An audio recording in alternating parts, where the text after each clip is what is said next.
Assalamualaikum warahmatullahi wabarakatuh. Kami dari kelompok 5 akan mempresentasikan hasil diskusi kami yang berjudul Teori Belajar Sosial, yang beranggotakan yang pertama Destiasita Ramadhani, yang kedua Avita Aviola, yang ketiga Adristi Renatasari, yang keempat Andari Nurlestari, yang kelima Bunga Ayu Dwi, dan yang terakhir saya sendiri, Fadel Aniakiza.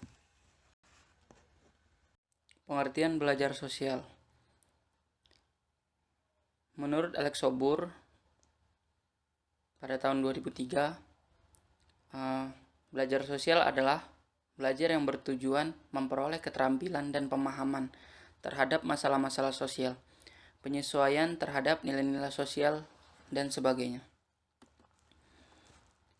Selanjutnya, teori belajar sosial. Membahas tentang teori belajar sosial ini tidak jauh dengan seorang tokoh yang bernama Albert Bandura. Albert Bandura memiliki konsep utama dari teori belajar sosial, yaitu pemodelan. Pemodelan ini adalah salah satu teori belajar sosial dari beberapa teori-teori yang dikeluarin oleh Albert Bandura. Tapi pemodelan ini adalah konsep utamanya dari teori belajar sosial. Pemodelan merupakan konsep dasar dari teori belajar sosial Albert Bandura. Menurut Bandura, sebagian besar manusia belajar melalui pengamatan secara selektif dan mengingat tingkah laku orang lain. Bandura mengklasifikasikan 4 fase belajar dari pemodelan, yaitu fase atensi. Fase atensi adalah fase pertama dalam belajar pemodelan. Fase atensi adalah fase di mana memberikan perhatian pada suatu model. Pada umumnya, seseorang memberikan perhatian pada model-model yang menarik, populer, atau yang dikagumi. Yang kedua, ada fase retensional. Menurut Gretler, fase ini bertanggung jawab atas perkodean tingkah laku, model, dan menyimpan kode-kode itu di dalam ingatan. Ini termasuk memori jangka panjang. Yang selanjutnya ada fase reproduksi. Dalam fase ini, kode-kode dalam memori membimbing penampilan yang sebenarnya dari tingkah laku yang baru diamati. Dan yang terakhir ada fase motivasional. Pada fase ini, pengamat akan termotivasi untuk meniru model, sebab mereka merasa bahwa dengan berbuat seperti model, mereka akan memperoleh penguatan. Assalamualaikum warahmatullahi wabarakatuh. Perkenalkan, nama saya Andari Nurlestari. Di sini saya akan menjelaskan 4 fase belajar teori pembelajaran sosial dari pemodelan menurut Bandura. Nah, yang pertama yaitu fase atensi. Fase pertama ini dalam belajar pemodelan adalah memberikan perhatian pada suatu model. Model tersebut adalah seorang guru maupun seorang pengajar. Pada umumnya, seseorang memberikan perhatian pada model-model yang menarik, populer, serta yang dikagumi. Dalam pembelajaran, guru yang bertindak sebagai model bagi siswanya harus dapat menjamin agar siswa dapat memberikan perhatian pada bagian-bagian penting dari pelajaran. Hal ini dapat dilakukan dengan cara menyajikan materi pembelajaran secara jelas dan menarik, memberikan penekanan pada bagian-bagian penting, serta dengan mendemonstrasikan suatu kegiatan. Di samping itu, model harus memiliki daya tarik tersendiri dalam menyampaikan pembelajarannya. Misalnya, untuk menjelaskan bagian-bagian mata, guru harus menggunakan gambar maupun patung yang berbentuk seperti mata, dengan variasi warna yang bermacam-macam sehingga bagian-bagian mata tersebut tampak jelas dan siswa termotivasi untuk mempelajarinya. Yang kedua yaitu fase retensional.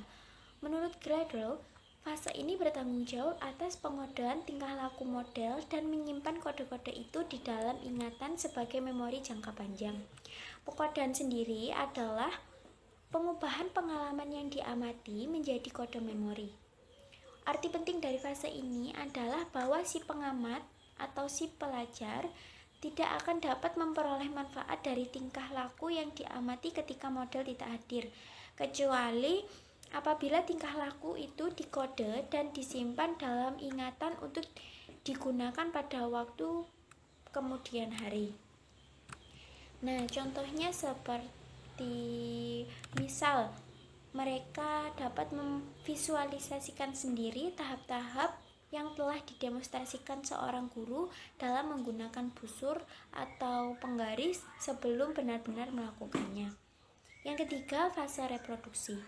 Dalam fase ini, kode-kode dalam memori pembimbing menampilkan yang sebenarnya dari tingkah laku yang baru diamati. Derajat ketelitian yang tertinggi dalam belajar mengamati adalah apabila tindakan tersebut terbuka mengikuti pengulangan secara mental. Fase reproduksi dipengaruhi oleh tingkat perkembangan individu serta mengizinkan model untuk melihat apakah komponen-komponen urutan tingkah laku sudah dikuasai oleh si pengamat atau si pelajar. Pada fase ini, si model hendaknya memberikan umpan balik terhadap aspek-aspek yang sudah benar atau pada hal-hal yang masih salah dalam penampilannya. Yang terakhir yaitu fase motivasi. Pada fase motivasi ini, pengamat akan termotivasi untuk meniru model, sebab mereka merasa bahwa dengan bertingkah laku seperti model, mereka akan memperoleh penguatan. Nah, pemberian penguatan untuk suatu tingkah laku tertentu akan memotivasi pengamat atau pelajar untuk berunjuk pada perbuatan. Aplikasi fase motivasi di dalam kelas contohnya seperti pemberian pujian dan pemberian nilai. Sekian dari saya, atas perhatiannya, terima kasih. Poin yang selanjutnya yaitu pembahasan teori pembelajaran sosial. Di sini ada beberapa poin dari pembahasan teori pembelajaran sosial.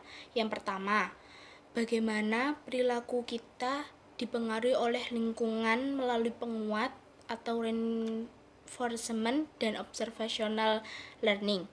Yang kedua, ada cara pandang dan cara pikir yang kita miliki terhadap informasi.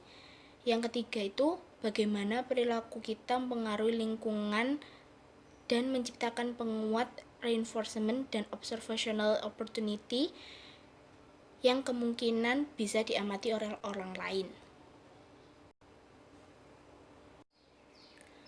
Jenis pembelajaran melalui pengamatan. Inti dari pembelajaran sosial adalah permodelan atau modeling. Dan pemodelan ini merupakan salah satu langkah paling penting dalam pembelajaran sosial.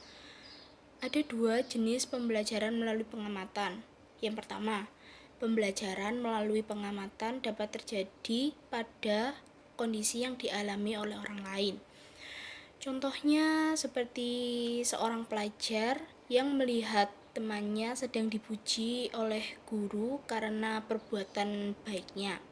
Maka ia akan meniru perbuatan baik lainnya yang memiliki tujuan sama agar dipuji oleh gurunya juga. Yang kedua, ada pembelajaran melalui pengamatan meniru perilaku model meskipun model itu tidak mendapatkan penguatan positif atau penguatan negatif saat proses mengamati. Model di sini tuh tidak harus diperagakan oleh seseorang secara langsung, tetapi kita juga bisa menggunakan seorang pemeran atau visualisasi tiruan sebagai model itu sendiri. Pendekatan teori sosial sama halnya dengan pendekatan teori pembelajaran pada penjelasan yang diutarakan oleh Bandura bahwa sebagian besar tingkah laku manusia dipengaruhi oleh dalam diri dan prinsip pembelajaran. di mana itu sudah cukup untuk menjelaskan bagaimana tingkah laku itu berkembang. Akan tetapi, teori-teori sebelumnya kurang memberi perhatian pada konteks sosial di mana tingkah laku itu muncul dan kurang memperhatikan bahwa banyak peristiwa pembelajaran terjadi dengan perantaraan orang lain. Maksudnya, sewaktu melihat tingkah laku orang lain, individu akan belajar menirukan tingkah laku tersebut. Ada dua cara pendekatan teori sosial. Yang pertama yaitu conditioning atau prosedur belajar dalam mengembangkan tingkah laku dan moral bagi siswa dengan cara memberi hadiah atau memberi hukuman. Kemudian yang kedua yaitu imitasi atau proses peniruan. Dalam hal ini, guru dan orang tua sebagai seorang model atau tokoh yang dijadikan contoh dalam berperilaku sosial dan moral bagi siswa. Contohnya yaitu ketika orang tua menerima tamu, terus menjawab salam, berjabat tangan, beramah tamah. Nah, tingkah laku tersebut itu akan diserap oleh anaknya atau siswa, kemudian terjadilah proses peniruan. Lain, kelompok kami memberikan contoh penerapan dalam pelajaran sejarah, misalnya guru membawa siswanya ke Goa Selarong untuk mengamati lokasi Pangeran Diponegoro bersembunyi dari kerajaan Belanda yang menjajah Indonesia. Selain itu, mengamati tandu yang digunakan untuk mengusung Jenderal Besar Sudirman saat bergerilya dalam kondisi sakit paru-paru. Sambil mengamati objek-objek belajar tersebut, guru dapat memberikan informasi yang pas untuk menumbuhkan rasa patriotisme atau memberi informasi penting tentang sejarah Indonesia yang harus dikuasai oleh siswa. Dengan metode observasi dan modeling yang menjadi ciri utama teori Bandura, siswa dapat belajar sambil menikmati indahnya alam sekitar ciptaan Tuhan Yang Maha Esa. Terus siswa dapat menghirup segarnya udara di luar kelas. Dengan sepuas-puasnya siswa dapat mengembalikan kebugaran fisiknya dengan mengamati banyak objek alami dan fenomena-fenomena baru di bawah bimbingan guru. Karena di metode belajar ini, guru mengaitkan langsung antara materi pelajaran dengan alam yang memiliki komponen biotik berupa makhluk hidup dan komponen abiotik berupa benda mati atau kehidupan sehari-hari. Karena memang diperlukan persiapan dan ketangguhan profesi dari sang guru atau orang tua baik berupa fisik maupun psikis dalam menerapkan konsep belajar ini. Saya Destia Siti Ramadhani. Di sini saya akan menerangkan tentang kelebihan dan kelemahan dari teori pembelajaran sosial menurut Albert Bandura. Kelemahan dari sistem pembelajaran sosial menurut Albert Bandura ini sangat sesuai jika diklarifikasikan ke dalam teori behavioristik. Mengapa demikian? Karena di dalam teori pemodelan Albert Bandura adalah mengenai peniruan tingkah laku dan ada kalanya peniruan tersebut memerlukan pengulangan dalam mendalami sesuatu hal yang akan ditiru.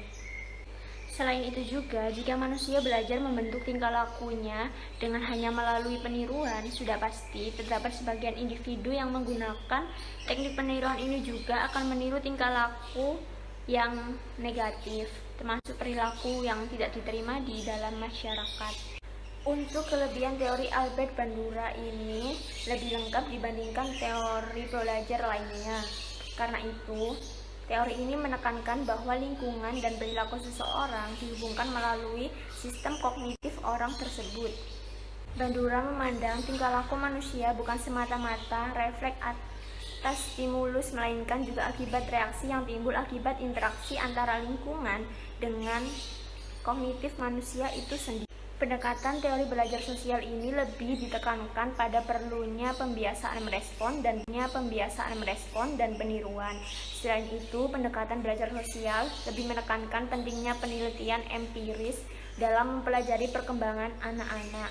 Penelitian ini berfokus pada proses yang menjelaskan perkembangan anak-anak melalui faktor sosial dan kognitif.